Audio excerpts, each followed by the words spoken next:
Sure.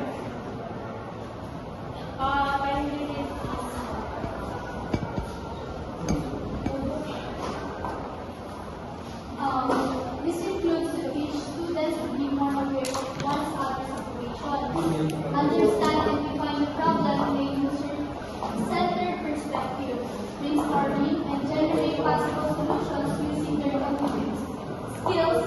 Lastly, come up with a simple model and have it tested to see if it works. So, kanina, sinabi ko po sa inyo na may 5 steps in design thinking. So, first, yan. So, yung design thinking is proposed by Hassel-Platter Institute of Design at Stanford in 2016, which defined as follows: empathize, define, ideate, prototype, and test. So, ang muna natin is empathize. Your first goal in design thinking is to gain empathic understanding of the problem. In this stage, teacher guides students to put themselves in the shoe of others. It is done through conducting interviews and observations in developmental stages. So, yung meaning po nito, from the word empathy, no, magiging considerate and aware po tayo sa hindi lang sa nangyayari sa mga kapwa natin estudyante, but sa community din.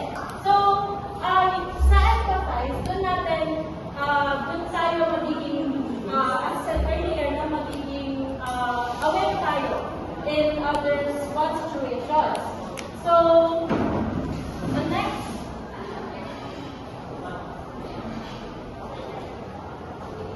yeah. So, after natin siya ma-define,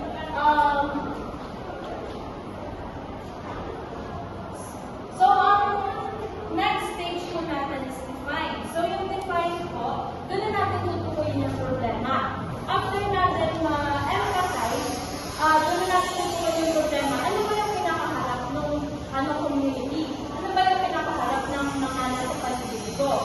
So, ang sabi din dito, the student must define the problem as a problem statement in a human-centered manner. It is also important to be able to identify the real problem because design thinking cannot proceed without meaningful problems to solve. So, dun po sa limang steps na yun, hindi po mabubuo yung design thinking kung wala po tayong problema na susunod. So, kaya po tayo define, dito natin matutukoy kung ano ba dapat yung mga aayusin natin na problema na kinakaharap na nasa paligid natin or in the community. Ideate, prime development. Ideate generation of ideas.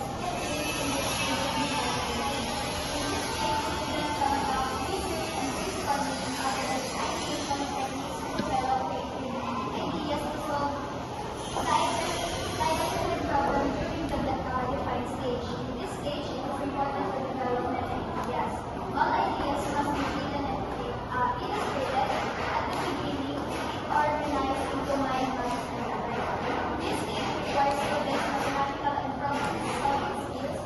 It is also important to apply different content knowledge such as measurement, proportion, geometry, and statistics. So, after natin ma-define yung mga problems, mag-ideate naman tayo. Doon naman sa ideate, gagawa tayo ng mga possible solutions.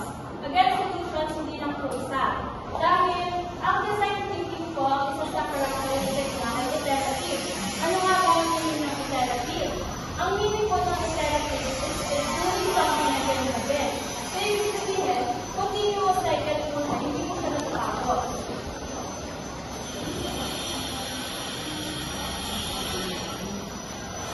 So, dahil sa pinakahuling part naman po is ay yung prototype and test trying to discuss. Prototype and test. So, dahil sa idea to come to life by making unexpected or real time the prototype will be implemented in the third one time to be accepted.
yung itatas natin yung mga product na ginawa natin. So, for example, sa mga.